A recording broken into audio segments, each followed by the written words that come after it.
Akkineni hero Naga Chaitanya పెళ్లి పీటలెక్కేందుకు సిద్ధమైపోతున్నాడు. తమ్ముడు అఖిల్ పెళ్లి దాదాపు క్యాన్సిల్ అయినట్టే కనపడుతోంది.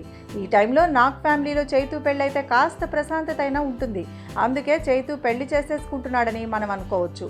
చైతు పెళ్లికి సెట్ కూడా రెడీ అయింది. అయితే చైతు మాత్రం తన లవర్ స్టార్ హీరోయిన్ సమంతను పెళ్లి చేసుకోవడం లేదు. ఇదంతా వింటుంటేనే మన మైండ్ బ్లాక్ అయినట్టు అయిపోతుంది కదూ. నిజంగానే సమంత లేకుండానే చైతు పెళ్లి అయిపోతుంది.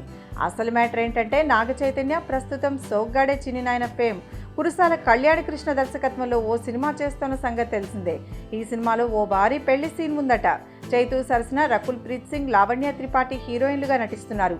వీరిద్దరిలో ఎవరిని చైతు పెళ్లి చేసుకుంటున్నాడో తెలియకపోయినా చైతు రకుల్ లేదా లావణ్యంలో ఎవరో ఒకరి మెడలో 3 ముళ్ళు వేసే సీన్ ఉందట. అందుకోసమే భారీ పెళ్లి సెట్ రెడీ చేస్తున్నారట. అది అసలు సంగతి.